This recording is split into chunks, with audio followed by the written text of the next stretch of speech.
আমার আল্লাহ কোরআনের মধ্যে স্পষ্ট ঘোষণা করতেছেন, কুতিলা আসহাবুল উখদুদিন নারি যাতিল ওয়াকুদ। এই আয়াতের বিস্তারিত ঘটনাটা উলামায়ে কেরামদের থেকে জানবার চেষ্টা করবেন। আরবের পার্শ্ববর্তী একটা এলাকার নাম ছিল ইয়ামান। আপনারা কোনদিন শুনছেন?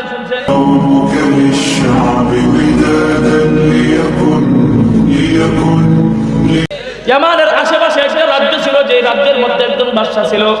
এই বাদশা তিনি তার প্রজাদের সামনে নিজেকে নিজে খোদা দাবি করত, মানুষদেরকে বলতো আল্লাহ বলতে কিছু নাই, আমি তোদের খোদা। নাউজুবিল্লাহ, আমি তোমাদের খোদা। এই কথা জাতিকে সে উপস্থাপনা করত, কিন্তু উপস্থাপনা যখন করত, কিন্তু এই খোদার যখন বয়স বেশি হয়ে গেল, তার যখন বয়স বেশি হয়ে যায়, তখন ভাবতেছে কি আমি তো অত্র এলাকার খোদা, আমি যখন কয়েকদিন পরে মারা যাব, আমার এই গদি নিশিন চেয়ারটা দখল করবে কে? এই জন্য সে ইমার্জেন্সি তার মন্ত্রী পরিষদের মধ্যে বৈঠক বসলো, কিভাবে এটার সমাধান করা যায়। এখন বাদশার একজন কাছের লোক ছিল, জন্মান্ধ ব্যক্তি, অন্ধ উজির। সেই উজির কানে কানে পরামর্শ দিল, বাদশা তুমি তোমার ক্ষমতার মসনদ আগামী দিনের জন্য টিকায় রাখতে চাও, তাহলে তুমি আমার পরামর্শ শোনো, পরামর্শ অনুযায়ী কাজ করলে তুমি তোমার ক্ষমতার মসনদ টিকায় রাখতে পারবে। বাদশা বলল, কি পরামর্শ? তুমি যদি তোমার ক্ষমতার মসনদ টিকায় রাখতে চাও, তোমার এলাকা থেকে ছোট্ট একটা বালকের ব্যবস্থা করো, যেই বালকটা প্রতিনিয়মিত তোমার দরবারে এসে কুফরি তন্ত্র মন্ত্র জ্যোতিষী বিদ্যাগুলো শিক্ষা গ্রহণ করবে, আস্তে আস্তে বড় হবে, তুমি যখন মারা যাবে ও তোমার গদি দখল করবে। বাদশা বলল, ঠিক আছে, সুন্দর পরামর্শ দিছো, তুমি যেহেতু বলছো, তুমি ছোট্ট একটা বালকের ব্যবস্থা করে দাও। এই অন্ধ উজির ছোট্ট একটা মেধাবী বালকের ব্যবস্থা করে দিল। ছোট্ট এই বালকটা প্রতিনিয়মিতই বাদশার দরবারে যায় কুফরি তন্ত্র মন্ত্র জ্ঞান শেখার জন্য।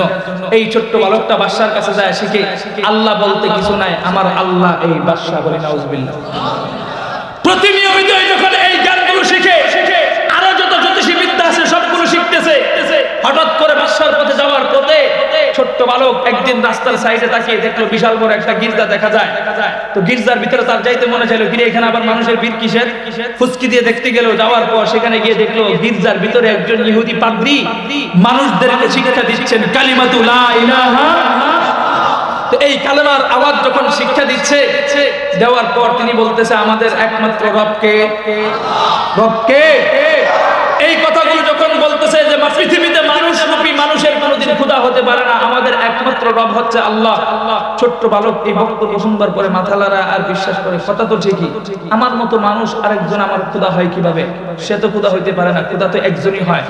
ঠিক আছে, আমি ধরে নিলাম খোদা আমার আল্লাহ, কিন্তু ও যে আমাদের খোদা না, এই কথা আমি জাতিকে বিশ্বাস করাবো কি করে? আমার তো সেই জ্ঞানও নাই, সে পরিমাণ তথ্য আমি জানি না।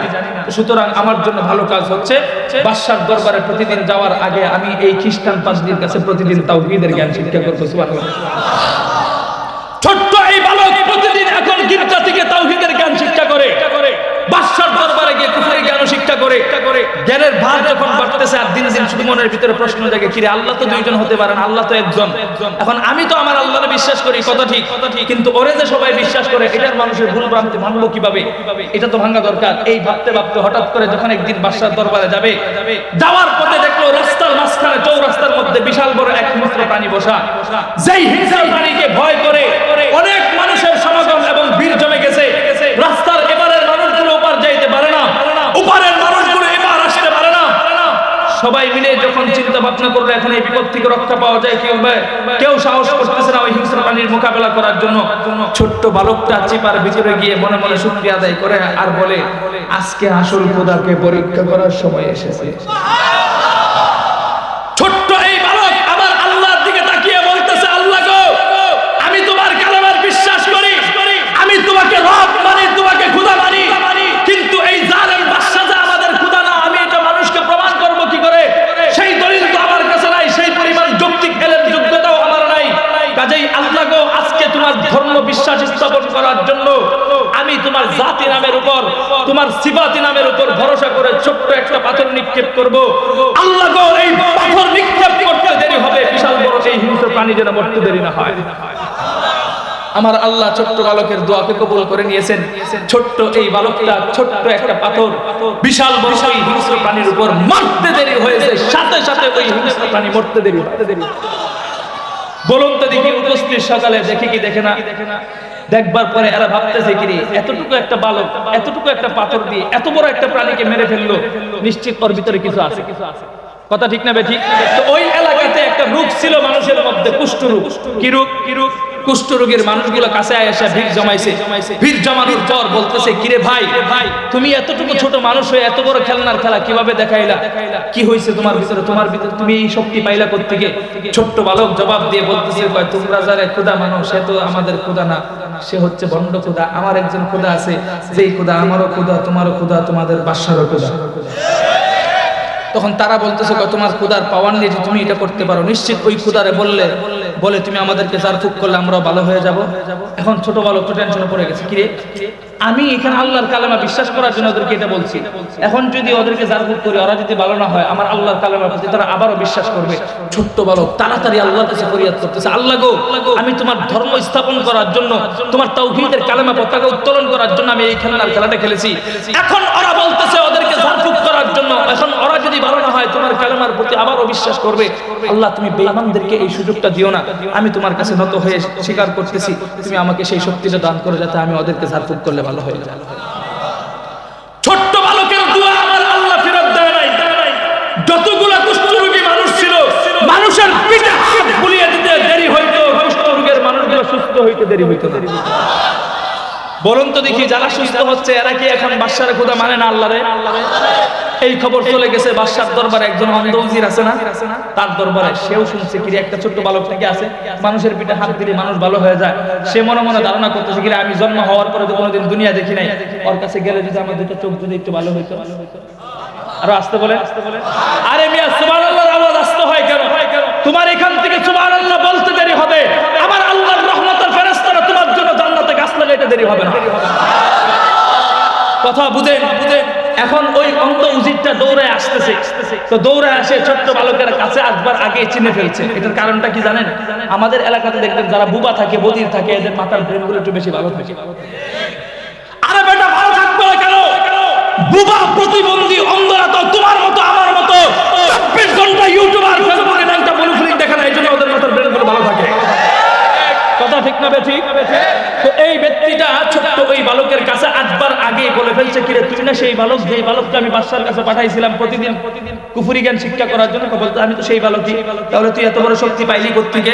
তখন ছোট্ট বালক জবাব দিচ্ছে, আমি কোত্থেকে পাইছি জানতে চাও? তুমি আমাকে যে এই খোদার কাছে পাঠাইছো, এই খোদা তো আসলে খোদা না, ও হচ্ছে ভণ্ড খোদা। এখন উজির যেহেতু গায়ে একটু লাগতে পারে, সারা জীবনের ঘরে থাকছে, এখন উজির হওয়ার পরও চিন্তা করলো, গালি দিছে, আমার বস্ত্রে দিছে, কোনো সমস্যা নাই, আমি আমার স্বার্থ হাসিল করি। কথা ঠিক না বেঠিক? আর এরকম লোক আছে না নাই আমাদের সমাজের মধ্যে? উপর থেকে আমাদের এলাকার টেন্ডার আছে রাস্তার মধ্যে 1 কোটি টাকা, এরা টাকার চিন্তা না করে, উপরওয়ালার ইজ্জত যাবে কি যাবে না এটা টেনশন না করে 1 কোটি থেকে 50 এমনি উদাও হয়ে যায়, রাস্তা করার পরে 2 বছর পরে নাই। কথা ঠিক না বেঠিক? নিজের উদুর আগে বলে, এরকম আছে না নাই? মন্ত্রী চিন্তা করলো, বাদশারে যা বলবার বলো, কোনো সমস্যা নাই, আমি আমারটা হাসিল করে ওর কাছে বলে যে আমার দুটো চোখ ভালো করতে পারি। তখন বলতেছে, তুমি যে আল্লাহরে মানো, ওই আল্লাহকে যদি তুমি আমাকে একটু বলে চোখ দুটা ভালো করে দিতা। ছোট্ট এই বালকটা আমার আল্লাহর কাছে ফরিয়াদ করে, জন্মান্ধ ব্যক্তির চোখের উপর আঙ্গুল বুলাইতে দেরি হয়েছে, সাথে সাথে জন্মান্ধ ব্যক্তি দুনিয়া দেখতে শুরু করে দিয়েছে। এখন বলুন তো দেখি, জন্মান্ধ ব্যক্তিকে এখন বাদশার খোদা মানে না আল্লাহ? এই খবর চলে গেছে বাদশার দরবার পর্যন্ত। বাদশা শুনবার পরে তো তার মাথা পুরা গরম হয়ে গেছে। এখন চিন্তা করতেছি, কি ওরে আনছে আমার গদি টিকায় রাখার জন্য, এখন তো দেখি ও আমার গদি আগুন জ্বালায় দেওয়ার প্রস্তুতি গ্রহণ করতেছে, ওরে ধরে নিয়ে আস। কি করবা? সাথে সাথে সিদ্ধান্ত, ধরে আনো, নিয়ে একটা পাহাড়ের উপত্যকায় নিয়ে যাবা, যেটা 20 থেকে 21 তলা সমান উঁচা। ওই পাহাড় থেকে ওরে ছেড়ে দিবে, নিচে পড়ে টপকে মারা যাবে। বাদশার যেই কথা সেই সিদ্ধান্ত, কিছু জালেম শাসকের মাধ্যমে, সৈন্যবাহিনীর মাধ্যমে ওরে পাহাড়ের উপত্যকায় নিয়ে গেল, সাথে সাথে ধরে নিয়ে যাওয়ার পর এখন কাজ কি? উপর থেকে ছেড়ে দিবে। ছেড়ে দেওয়ার আগে বুঝেন, যেই পাহাড় কিন্তু হত্যা করবে, যেই পাহাড়ের উপরে এই ছোট্ট বালকটাকে ওঠানো হয়েছে, সেই পাহাড় পৃথিবীতে গোলামি করে কার? আর আসতে বলেন কার? তো সেই পাহাড়কে আমার আল্লাহ হুকুম করে দিয়েছে, হে পাহাড়, তোর উপরে আবার এক ছোট্ট গোলাম আসতেছে, খবরদার, সম্পূর্ণ নিরাপত্তার দায়িত্ব তোর কাছে, এই বাচ্চার জন্য কোনো ক্ষতি না হয়। ছোট্ট বালককে নিরাপত্তা দেওয়ার জন্য পাহাড় এই ছোট্ট বালকটাকে চুম্বকের মতো আকর্ষণ করে ধরে রেখে এমন এক ঝাঁকুনি দিয়েছে, সমস্ত জালেম শাসকের সৈন্যবাহিনীগুলো উপর থেকে টপকে টপকে জমিনের নিচ দিয়ে গিয়ে খোদার দরবার জাহান্নাম পর্যন্ত পৌঁছে গেছে। আমার আল্লাহ ছোট্ট এই বালকটাকে নিরাপদে আবার বাদশার দরবারে ফিরে আসছে। মুহতারাম হাজরিন, বাদশার দরবারে যখন ফিরে গেছে, বাদশা জিজ্ঞেস করে, কিরে পাঠাইলাম 11 জন, আসলা একজন, বাকি 10 জন কোথায়? এদেরকে আমার আল্লাহ আগে দরগা পর্যন্ত পাঠায় দিয়েছে। সুবহানাল্লাহ বলেন না? এখন চিন্তা করলো, কি এর তো রাখা যাবে না, দেখা যায় দল দল শেষ করতেছে, তো আমরা খাওয়ার জন্য প্রস্তুতি গ্রহণ করতেছে। সাথে সাথে আবার কিছু সৈন্য বাহিনীর মাধ্যমে সিদ্ধান্ত নিল, নৌকার মাধ্যমে সাগরের মাঝখানে নিয়ে যাও, এখান থেকে ছেড়ে দিবে সাগরের মাঝখানে তো আর কিছু করতে পারবে না, ছোট্ট বালক ওখানে ডুবে মারা যাবে। যেই কথা সেই সিদ্ধান্ত কিছু জালেম সৈন্যের মাধ্যমে সাগরের মাঝখানে যখন নিয়ে যায়, চিৎকার করে আওয়াজ করে বলুন, যেই নৌকা দিয়ে নিয়ে গেল এবং যেই সাগরের মাঝখানে নিয়ে গেল, সেই নৌকা এবং সাগর পৃথিবীতে কথা শুনে গান। আমার আল্লাহ নৌকা এবং সাগরকে উপর থেকে বলে দিয়েছে, খবরদার আমার এই ছোট্ট গোলামের জন্য ক্ষয়ক্ষতি না হয়। এখন সাগর নৌকা মাঝখানে যাওয়ার পর, সাগরের মাঝখানে যখন নৌকাটা গেল, নৌকা ছোট্ট এই বালকটাকে চুম্বকের মতো আকর্ষণ করে ধরে রাখলো। অন্যদিকে সাগর এমন এক বড় ঢেউয়ের প্রকম্পন তুললো, এক ঢেউয়ের মাধ্যমে সমস্ত জালেম সৈন্যবাহিনীগুলো ফেরাউনের মতো সাগরের মাঝখানে চুবানি খেয়ে সাগরের তলদেশ দিয়ে খোদার দরবার জাহান্নাম পর্যন্ত পৌঁছে গেল। আমার আল্লাহ ছোট্ট এই বালকটাকে নিরাপদে আবার সাগরের তীরে ফিরিয়ে দিল। ছোট্ট বালক হাঁটতে হাঁটতে বাদশার দরবারে চলে গেল। চলে যাওয়ার পর এবার ছোট্ট বালক নিজের পক্ষ থেকে বলতেছে, বাদশা গো, তুমি কি আমাকে মারার জন্য মরিয়া হয়ে পড়ছো? এত টেনশন করার কোনো কারণ নাই, আমি দুই একটা কথা বলি, এগুলো শুনো, আরেকটা শর্ত মানো, মানতে পারলে তুমি আমাকে হত্যা করতে পারবে। বাদশাই তোমার মাথা মুড়া ছিল, সে চিন্তা করতেছে যেভাবেই হোক করে হত্যা করতে হবে। কি তোমার কথা, কি তোমার শর্ত বলো? ছোট্ট বালক বলতেছে, আমাকে হত্যা করতে চাইলে তোমার দেশের যত প্রজা আছে সমস্ত প্রজাদেরকে তুমি একত্রিত করবে একটা মাঠের মধ্যে। বলুন তো দেখি, ওর দেশের প্রজাগুলো খোদা মানে কারে? ওর দেশের প্রজা মানে খোদা মানে কারে? বাদশাকে। তোমার সব প্রজাদেরকে একটা মাঠের মধ্যে আমন্ত্রণ করবে, তারা নিমন্ত্রিত হবে, ভোজভক্ষণের আয়োজন করবে, তারা খাবার খাবে। কিন্তু কথা হচ্ছে, ওই খাবারের মাঝখানে তুমি আমার জন্য বিশাল বড় একটা শুল তৈরি করবে। যেই শুলের মধ্যে আমাকে উঠানোর পর তুমি নিজের হাতে তীর নিক্ষেপ করবে, শর্ত একটা মেনে। কি শর্ত? বাদশা বলতেছে, তাড়াতাড়ি বলো কি শর্ত? শর্তটা হচ্ছে, তীরটা যখন নিক্ষেপ করবে, মারবার সময় ছোট্ট একটা কথা বলবে, আমি এই ছোট্ট বালকটাকে হত্যা করতেছি সেই রবের নামে, যেই রব আমি বাদশার সৃষ্টিকর্তা এবং ছোট্ট বালকের সৃষ্টিকর্তা। বলুন তো দেখি, যাদের সামনে বলতেছে এই প্রজাগুলা খোদা মানে কারে? বাদশাকে। এখন ওদের সামনে কথাটা কি বলতে বলছে? আমি এই ছোট্ট বালকটাকে হত্যা করতেছি সেই রবের নামে, যেই রব আমি বাদশার সৃষ্টিকর্তা এবং ছোট্ট বালকের সৃষ্টিকর্তা। এই কথাটা বলতে দেরি হবে, আমি মরতে দেরি হব না। বাদশা বলল, ঠিক আছে, তোকে মারার জন্য আমি এই শর্ত মন্ত্রে রাজি আছি। সাথে সাথে বিশাল বড় অনুষ্ঠানের আয়োজন করলো। অনুষ্ঠানের আয়োজন করবার পর সমস্ত প্রজাদের সামনে ছোট্ট এই বালকটাকে যখন শুলের মধ্যে চালানো হলো, শুলের মধ্যে চালানোর পর তীর যখন নিক্ষেপ করবে, বাদশার মুখে উচ্চারিত হচ্ছে, আমি এই ছোট্ট বালককে হত্যা করতেছি সেই রবের নামে, যেই রব আমি বাদশার সৃষ্টিকর্তা এবং এই ছোট্ট বালকের সৃষ্টিকর্তা। এই কথা বলে তীর নিক্ষেপ করতে দেরি হয়েছে, সাথে সাথে ছোট্ট এই বালকের বাম কানের ভিতরে ওই তীরটা নিক্ষিপ্ত হয়ে ছোট্ট বালক শাহাদাত বরণ করে খোদার দরবার জান্নাত পর্যন্ত পৌঁছে গিয়েছে। জান্নাত পর্যন্ত যখন পৌঁছে যায়, পৌঁছে যাওয়ার পর এখন উপস্থিত সকল জনতা বলতেছে, কিরে ও না আমাদের খোদা? তো ও যদি আমাদের খোদা হয়, তাহলে আমাদের এলাকার ছোট্ট একটা বালককে হত্যা করতে গেলে যদি উপরওয়ালা আল্লাহর নাম নিতে হয়, তাহলে আমরা নিশ্চিত বুঝে গেলাম ও আমাদের খোদা নয়, ও হচ্ছে বন্ড খোদা। এই কথা বলবার পর সকলে নিচ থেকে চিৎকার করে আওয়াজ দিয়ে পড়ল, কালিমাতু লা ইলাহা। দুনিয়াতে আমরা কোন বন্ড খোদার পায়ের মধ্যে সিজদা করতে চাই? আমরা দুনিয়াতে কোন দেওয়ানবাগির মাজারে গিয়ে সিজদা করতে চাই? আমরা দুনিয়াতে আক্রোশীর মাজারে গিয়ে সিজদা করতে চাই? আমরা দুনিয়াতে আখাউড়াতে গিয়ে কেল্লা বাবার মাজারে সিজদা করতে চাই? আমাদের একমাত্র খোদা কে? সিজদা করব কাকে? সবাই যখন কালেমা পড়ে এই স্বীকৃতি দিল, বাদশা তাকিয়ে দেখতেছে, কিরে চাইলাম কি আর হইল? চাইলাম কি আর হইল কি? আমি চাইছিলাম ওরা আটকায় শেষ করে দেওয়ার জন্য, এখন তো দেখলাম গন্ডগোল আরো বেড়ে গেছে। এখন কি করব? সাথে সাথে সিদ্ধান্ত গ্রহণ করলেন, কুতিলা আসহাবুল উখদুদিন নারি যাতিল ওয়াকুদ ইদহুম আলাইহা কুউদ।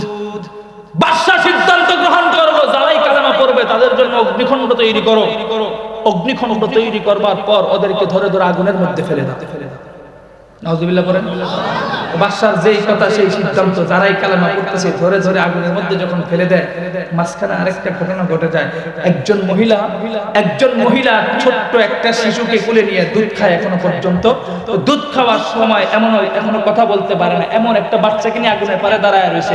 ভাবতেছে সে কি আল্লাহকে খোদা মানবে নাকি বাদশাকে খোদা মানবে। যদি আল্লাহকে খোদা মানে তাহলে বাচ্চা নিয়ে আগুনে ঝাঁপ দিতে হবে, আর যদি বাদশাকে খোদা মানে তাহলে বাচ্চাটাকে নিরাপদে রাখতে পারবে। এই সিদ্ধান্ত নিয়ে যখন মনে মনে ভাবতেছিল, কারণ মা হিসেবে ছেলের প্রতি একটু মায়া লাগতে পারে, এমন ভাবনায় যখন চিন্তায় মগ্ন ছিল, ঠিক সাথে সাথে তখনই আমার আল্লাহ উপর থেকে কুলের শিশুর জবান খুলে দিয়েছে। ছোট্ট বালক ডাক দিয়ে বলতেছে, মাগো তুমি যে আগুনের দিকে তাকিয়ে আছো, এটা দুনিয়ার কোনো স্বাভাবিক আগুনই নয়। এই আগুনের ঝাঁপ দিতে দেরি হবে, খোদার দরবার জান্নাতে যাইতে দেরি হবে। ছোট্ট এই শিশুর বক্তব্য শোনার পর মহিলা আর দেরি করে নাই, সাথে সাথে ছোট্ট এই শিশুটাকে নিয়ে যখন আগুনের মধ্যে ঝাঁপ দিল। বাংলায় একটা প্রবাদ আছে, আমার আল্লাহর মায়ের শেষ হচ্ছে। কথা ঠিক না বেঠিক? আমার আল্লাহর মায়ের শেষ হচ্ছে। এই কাহিনী যখন ঘটলো, ছোট্ট এই শিশুটাকে আগুনের মধ্যে ঝাঁপ দেওয়ার সাথে সাথে আমার আল্লাহ আগুনকে হুকুম করলো, হে আগুন তুই এতক্ষণ পর্যন্ত নিজের গণ্ডির ভিতরে ছিলি, কিন্তু কথা হচ্ছে জালেম শাসক যেহেতু ছোট্ট একটা বাচ্চাকে পর্যন্ত নিরাপত্তা দিতে পারে নাই, কাজেই আমি আল্লাহ তোরে হুকুম করলাম, জালেম শাসক যেখানে ক্ষুধাদ্রোহিতার ক্ষমতার মস্তক বসিয়েছে এবং অত্র এলাকায় যেখানে ক্ষুধাদ্রোহিতা চলে, আগুন তুমি উঠবার চেষ্টা করো, আর গর্তের ভিতরে থাকার প্রয়োজন নাই, তুমি নিজে নিজে হাঁটবার চেষ্টা করো। আমার আল্লাহ হুকুম দিয়ে দিলেন, আগুন শুনতে আর অবাধ্য করে নাই। সাথে সাথে সমস্ত আগুনের অগ্নিকুণ্ড হাঁটতে শুরু করলো। হাঁটতে হাঁটতে জালেম শাসকের সমস্ত ক্ষমতার মস্তকগুলোকে পুরো সরকার করে দিল। শুধু তাই নয়, অত্র এলাকার আশেপাশে যেখানেই কালেমা বিদ্বেষী হতো, যেখানেই ক্ষুধাদ্রোহিতা হতো, সব জায়গায় আগুন দিয়ে পুরো সরকার করে কালেমার পতাকাকে উত্তোলন করে দিয়েছে।